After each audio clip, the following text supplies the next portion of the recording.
Hello, I'm Tony from PhotoZ Blog, and today I want to show you the home studio and how you can actually reclaim some space in your little studio space. So I'm in a small bedroom. This is 11 foot by 12 foot, so an average size little bedroom. If you're working in a living room, in a dining room, and you're always looking for more space, I'm going to show you a way you can kind of reclaim that space. Some of the problems I found that I wanted to conquer was how to reclaim the perimeter of a room. If you look at most of your stands, you're about from the center point to the wall about a foot out, whether that be on your camera, if it's on your stands for a background, I'm losing about a foot of space. And especially with the light stands, you're always going to be at least a foot off. If you're moving your light stand into a corner and you need that corner space, you're losing about 2 feet because of the leg of the light stand. So I've kind of come up with a way to maximize the space, allow you to reclaim a lot of space. This usable room is probably about 9 feet by 10 feet based on those stands and how close I can get them to the wall. So I want to get that 11 to 12 foot range back in play. So this is going to be a setup that's going to be easy to do. A little bit of cost, but well worth it, considering you don't have to knock out a wall just to gain a foot or two back. One of the things I also want to talk about is also maneuverability. You know, stands can be a little bit troublesome if you're in a room with a table. Say I've got a shooting table I'm working with. The light stands can bump into those, makes it a little difficult.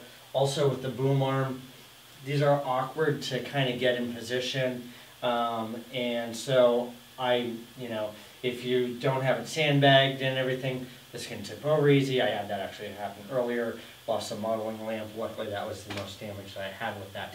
But I'm going to do a little bit better setup with that. Something that's more stable and more versatile, which I can have a lot more control over with this new setup I'm going to show you.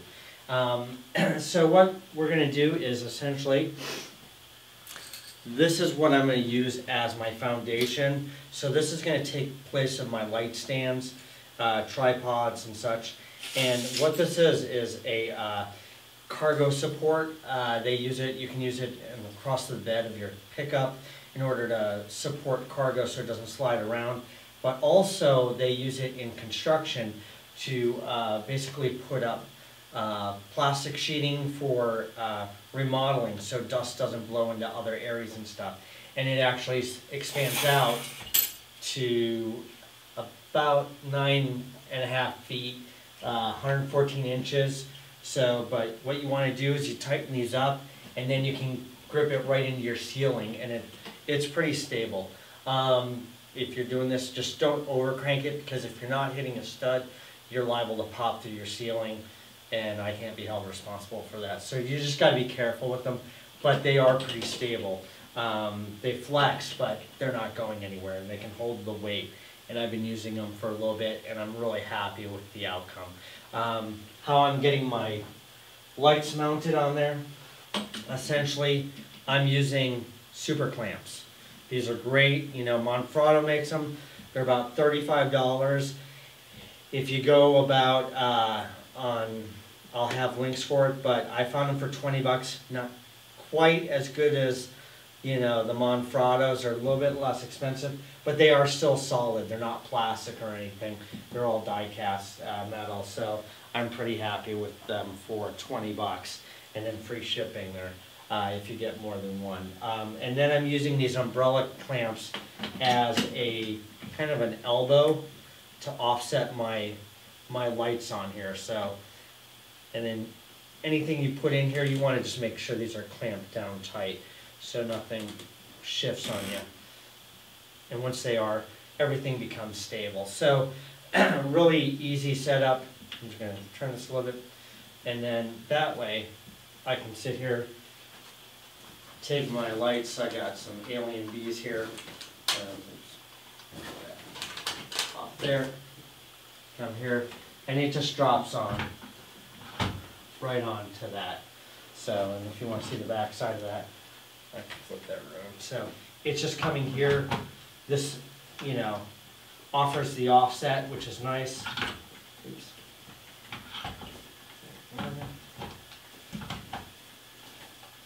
So generally I have it going the other way so I don't have screws bumping, but essentially I have access to everything back here. I can adjust it up and down, bring this up and down on the pole, so, and then twist. So I've got maneuverability in this. So, you know, it works out really great. So I'm going to do a breakdown of the studio, breakdown of all the different gear I have in here, the backdrop, the stands, the tripods, and kind of show you the new setup, which kind of opens up the space, and the new boom setup that I'm going to put up. So just kind of hang out, watch for a second. I'm going to hopefully have this on just a time lapse of me breaking things down. If it doesn't work, then I just jump over to the next section. But anyway, check this out.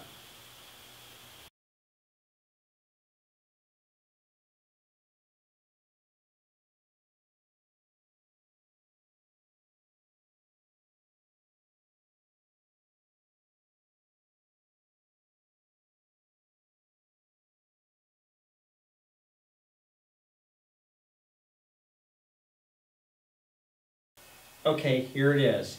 Now what I've done is I've actually got everything set up. I've got my support stanchions in.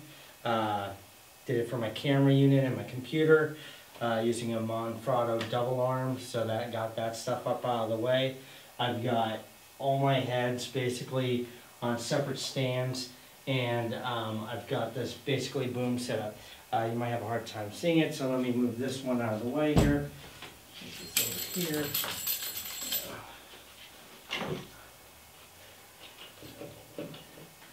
Easy to move, you just pop it and slide it around.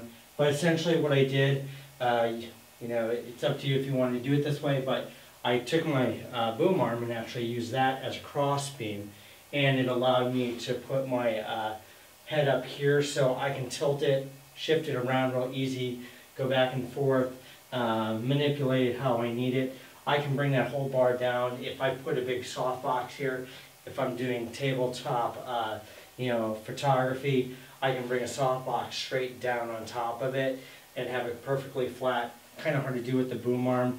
You got to do a lot of finagling, and then it's hard to get these units up to the side. So if I have a table, I can bring them in close. Also, I could put these heads right onto these posts and have this bar come down, so I could even get away with two less stanchions here. But I kind of like the versatility of having that many. I'm actually using about, let's see, 6, 7 total. I've got another magic arm that I've got on order, because I'm going to basically make the setup so I can do that also for my backdrop here, because I've got some cloth backdrops, but a lot of times I use this vinyl white one, which is what I like to use, but that will give me more versatility. So, you know, essentially, depending on how many heads you have, how many, if you have a background, or if you want to do a setup like this, will kind of determine how many magic, or not magic arms, but super clamps you need, and how many stanchions you need. If you want to do the camera setup like I have here, essentially I have a Manfrotto double bar there. I'll show that on my site. I've got a, you know, just a standard tripod pan head, and I've got this base plate for holding a computer. I do tethered, so it gets me up close to the wall if I need to. I can make adjustments here, or I can pull it off and shoot as I need, and I still have my laptop there with showing me what I'm doing. So, you know, it creates a lot of versatility. I can move that whole thing and all these really simply, and I've created a lot of floor space here. So I'm not tripping over things, and it makes it really easy to work in here. And it's really nice because I'm doing more with, you know, headshots and stuff like that for, or 2/3 shots for portraits and stuff, and I'm able to do that in the space now. It was challenging before just because of the lack of room and such. But, you know, it's a quick, easy, dirty way to basically clean up space and get your stuff right back to the wall. I'm about 2 inches from the wall where I was 12 inches before. So, I mean, I'm like right there, which is nice. So I've really kind of taken advantage of the space and really got to expand my space in a lot of ways. And this would be really great if you're converting your dining room setup in order to photograph in a little room space. This will offer a lot more options and a lot more versatility, I think, than your standard tripods and light stands. The one thing is these stanchions are basically 114 inches tall, 9.5 feet. So if you have ceilings that are taller than that or vaulted ceilings, this may not be an option for you. But if you have flat roofs, flat ceilings like I do, it works great. And if you have 8.5, you're not, stretching it to the limits. If you have 8-foot ceilings, you're not stretching it to the limits. So this is Tony from PhotoZ Blog. I hope this will help you get a little bit more space out of your studio. And I hope if you have any questions, you'll just drop them on the blog and let me know. Thank you.